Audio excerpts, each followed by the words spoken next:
خبر شامل کرتے ہیں بلوچستان کے شہر خاران سے ہمارے نمائندہ سلمان بلوچ سے۔ رخشان لبزان کی چاگرد کے زیر اہتمام مادری زبان کی اہمیت اور بلوچی زبان اور ادب کے عنوان پر ایک تقریب شہید محمد نور مسکان زئی کالج ہال میں منعقد ہوئی۔ تقریب کی صدارت رخشان لبزان کی چاگرد کے نومنتخب صدر ثناء اللہ سیاپات، جبکہ مہمان خصوصی بلوچستان نیشنل پارٹی کے سابق ضلعی صدر حاجی میر محمد جمعہ قبدانی تھے، جنہوں نے رخشان لبزان کی چاگرد کے نومنتخب کابینہ کو حلف دیا۔ تقریب میں طلباء و طالبات سمیت شعراء ادباء بھی کثیر تعداد میں شریک رہے۔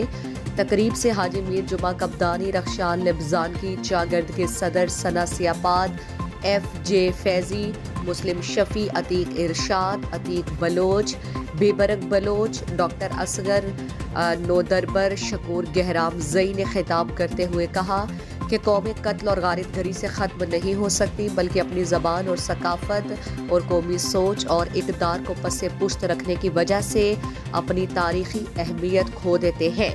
بلوچ دنیا کی واحد قوم ہے جو اتنے ظلم اور جبر اور استحصال کے باوجود اپنی زبان ثقافت کو اپنی مدد آپ کے تحت زندہ رکھنے کے لیے ہمہ وقت سے کوشاں ہے۔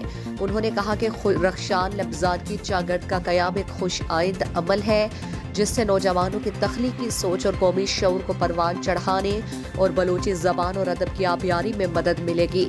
اس موقع پر انہوں نے رخشان لبزان کی چاگرد کی طرف سے وہ زیر طبی کتب کی اشاعت کے لیے 1,00,000 روپے اور رخشان لبزان کی چاگرد کے لیے مخصوص پلاٹ کی فراہمی کا بھی یقین دہانی کروائی۔ مزید دلچسپ معلومات اور خبروں سے آگاہ ہونے کے لیے Gedrosia point Facebook page, Instagram, Twitter کو فالو اور یوٹیوب چینل کو سبسکرائب کریں۔ بیل آئیکن بٹن دبانا نہ بھولیں۔